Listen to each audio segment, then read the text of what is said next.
Magandang gabi kapatid kaibigan, narito po akong muli ang inyong kaibigan si Brother Albert upang muling magbahagi ng salita ng Diyos sa gabing ito. Ang topic ko sa gabing ito ay pinamagatan ko na ang pagkakataon na ibinibigay sa atin ay mahalaga na di dapat palampasin. Kapatid kaibigan, tatalakayin ko ang paksang ito. Ang pangunahing dahilan ay mabigyan pansin ng mga tao ang pagkakataon na ibinibigay ng Diyos sa lahat ng tao na makapagsisi at makapagbalik loob sa Kanya.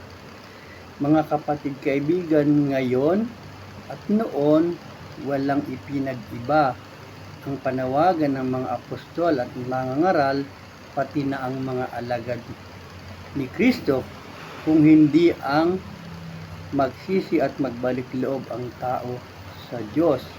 Iyan ang pangunahing dahilan ng pangangaral noon at iyan din ang layunin ng mga mangangaral ngayon. Kapatid kaibigan, sa pagpapatuloy ng pagtalakay ng paksang ito, ako ay magbibigay ng 4 na tanong na isa-isa nating tatalakayin at bibigyang kasagutan sa tulong ng banal na Espiritu sa pamamagitan ng banal na kasulatan, at ang mga katanungan ay ang mga sumusunod. Ang una pong katanungan, ang pagkakaroon ba ng pagkakataon na magsisi sa mga kasalanan ay mahalaga ba? Yan po ang unang katanungan. Is this availability of chance to repent those sin is important? Oo, mahalaga ito dahil hindi sa lahat ng oras ay nasa atin ang pagkakataon na makapagsisi. Minsan kasi dumarating ang mga pangyayari na di natin inaasahan na ayaw ng tao at ito ay ang bawian ng buhay. Kaya kung ang pagkakataon ay nariyan pa ay huwag nating palampasin, sapagkat kapag dumaan na ang pagkakataon, ang panahon hindi na siya maibabalik. Yan po ang unang katanungan. Ang pangalawa po ay ganito: at kung ito'y mahalaga, anong dapat na gawin para pakinabangan ang pagiging mahalaga nito? And if it is important, what shall we do to gain the benefits of its value? Kapatid kaibigan, ang dapat gawin ay magsisi para pakinabangan ang kahalagahan dulot nito. Atin pong tunghayan kung ang sinasaad sa Aklat ng Gawa, chapter 2, verse 38. At ganito po ang mababasa. At sinabi sa kanila ni Pedro, mga sisi kayo at mga bautismo ang bawat isa sa inyo sa pangalan ni Jesucristo at sa ikapagpapatawad ng inyong mga kasalanan. So ang benepisyo pong makukuha ay ang pagkakaroon ng kapatawaran sa mga kasalanan kung ito po ay pagsisisihan. At tatanggapin ninyo ang kaloob ng banal na Espiritu. Yan po ang mga benepisyong makukuha. Sa Acts chapter 3 verse 19 ay sinabi naman ang ganito: kaya nga mangagsisi kayo at balik loob sa Diyos upang mangapawi ang inyong mga kasalanan, upang kung magkagayoy magsidating ang panahon ng kaginhawahang mula sa harap ng Panginoon. So Ang makukuha pong kahalagahan nito ay kapag ang tao ay nagsisi ay mapapatawad sa kasalanan at mapapawi ang inyong mga kasalanan. Yan po ay binasa natin sa aklat ng Gawa chapter 2 verse 38, sa Gawa chapter 3 verse 19. Darako na po tayo sa pangatlong katanungan na ganito po ang sinasabi: hanggang kailan ba ang pagkakataon para magsisi na ibinibigay sa atin?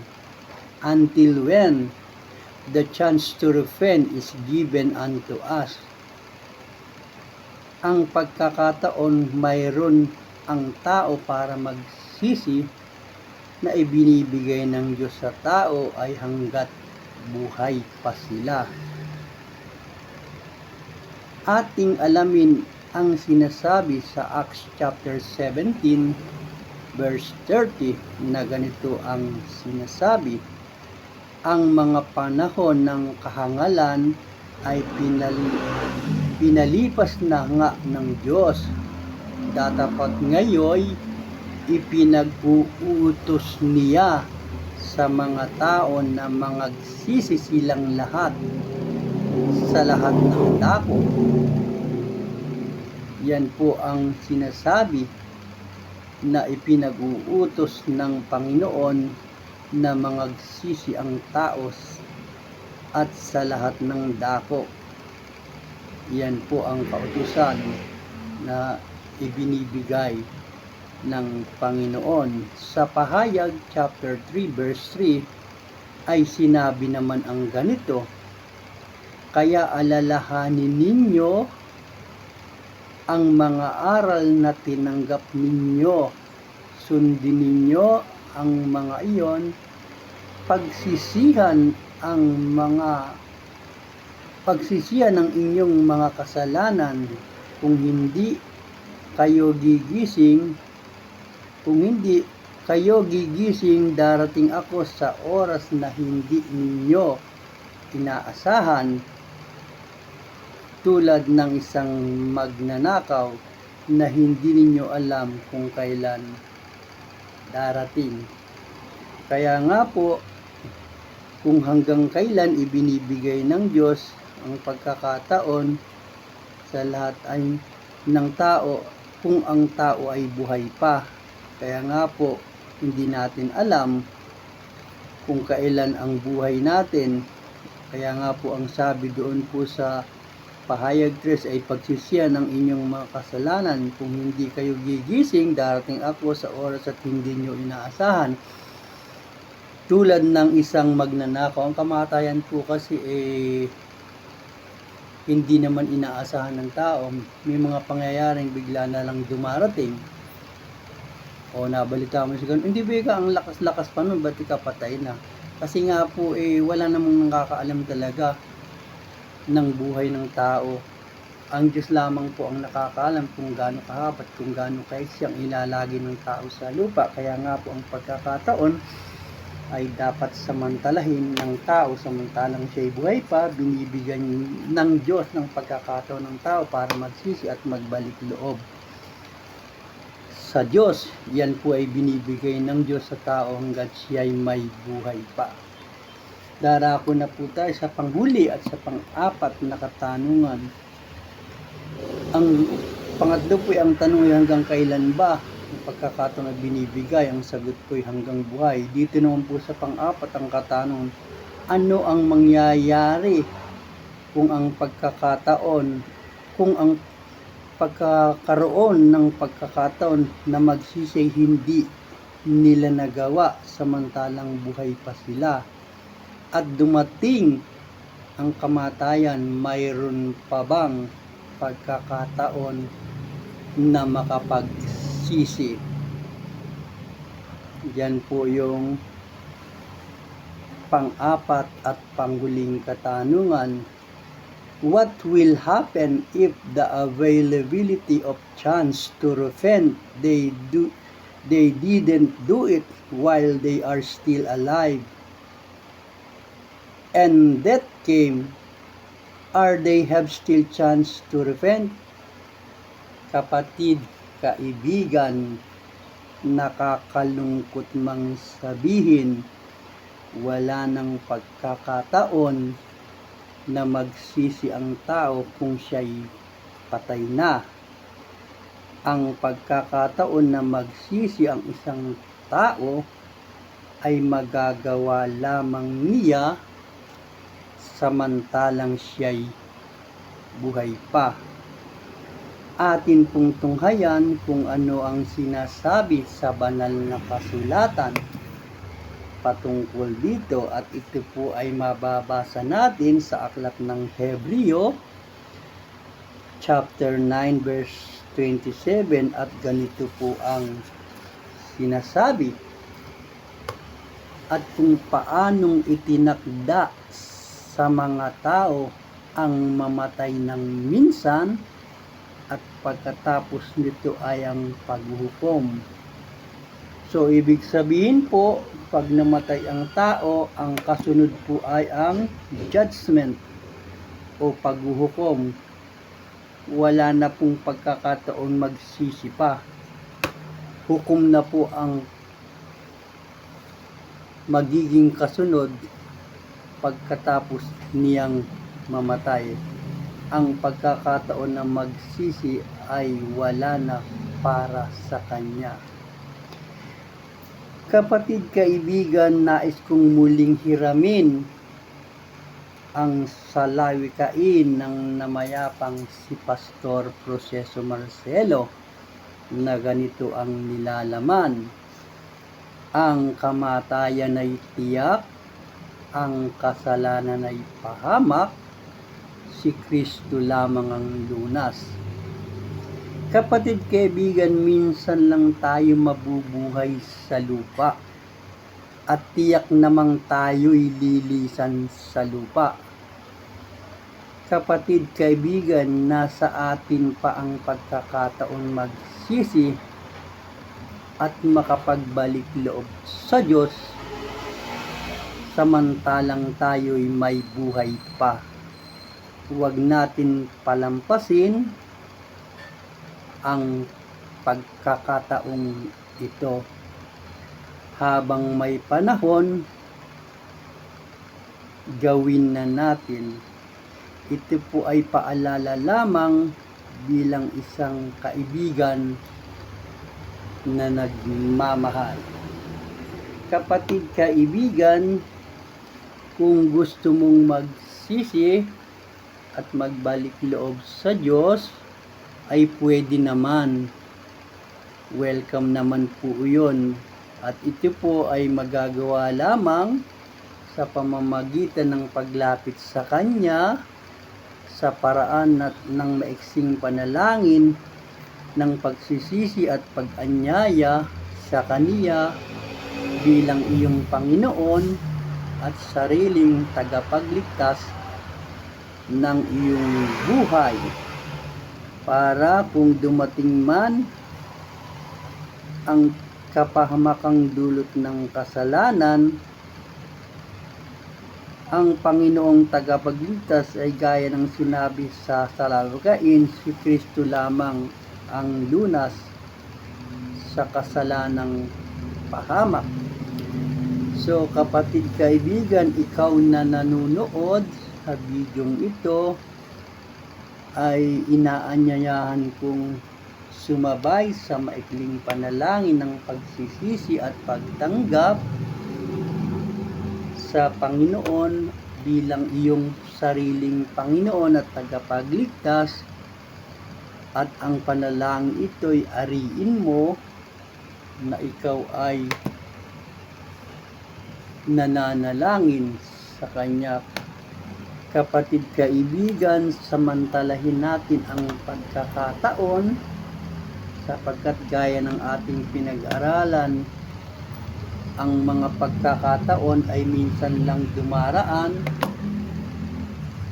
sa buhay ng tao, at pag ito'y nakalipas at lumagpas na, hindi na po maibabalik. Kaya sa gabing ito, inaanyayahan kita na wala namang mawawala sa iyo. Sa halip, magkakaroon ka pa ng katiyakan ng buhay na walang hanggan sa piling ng Diyos sa pamamagitan ng pagtanggap mo sa Kanya at sa pagsisisi mo sa iyong mga kasalanan na nagawa. Kaya kung gusto mo, mananalangin ako, ikaw na nanonood, maaari kang sumabay sa akin na ibubuka mo ang iyong bibig at mananalangin tayo sa Panginoon. Kung iyan ay gusto mo, tayo ay manalangin. Ama, lumalapit kami sa iyo kasama ng kung sino mang nanonood sa bidyong ito na siya mula sa kanyang puso ay lumalapit sa iyo, nagsisisi sa kanyang mga kasalanan at nais niyang magbalik loob sa iyo at tanggapin kanya bilang Panginoon at sariling tagapagligtas ng kanyang buhay, para kung dumating man ang araw na iyon ng pagkakataon na kami ay kuhanin mo na sa lupang ito, Panginoon, mayroon kaming katiyakan ng kaligtasan at mayroon kaming katiyakan ng buhay na walang hanggan sa piling mo, Ama. Alisin mo po, Panginoon, sa mga kaisipan ng mga pag-aalinlangan, Panginoon, sa puso nila at palitan mo ito, Panginoon, ng buong pusong pagtitiwala at pananangan sa kapangyarihang magagawa mo sa kanilang buhay, Panginoon. Hindi namin alam, Panginoon, ang mangyayari sa daigdig, Panginoon, pero ikaw ang nakakaalam, Panginoon. Kaya kami, habang may panahon, samantalahin namin ito na wag naming palampasin ang pagkakataon na ibinibigay mo sa amin para manumbalik at magbalik loob sa iyo, Panginoon. Tulungan mo kami, tulungan mo ang kasamang nananalangin, tumanggap sa iyo bilang Panginoon at sariling tagapagligtas ng kaniyang buhay. Hinihingi po namin ang mga panalangin ito sa pangalan ng iyong anak na si Jesus na aming Panginoon at sariling tagapagligtas. Amen. Salamat kapatid kaibigan sa maikling pagsama sa pagtalakay ng panibagong topic na pinagamagatan na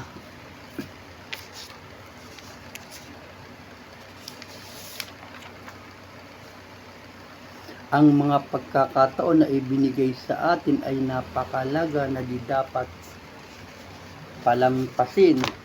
Salamat sa gabing ito sa pagsama at sa kalooban ng Panginoon. Sa susunod na linggo, ako ay gagawa muli ng panibagong topic na i-upload. Pagpalain, ingatan at samahan tayo ng Panginoon sa ating pansamantalang pagtulog sa gabing ito. Amen.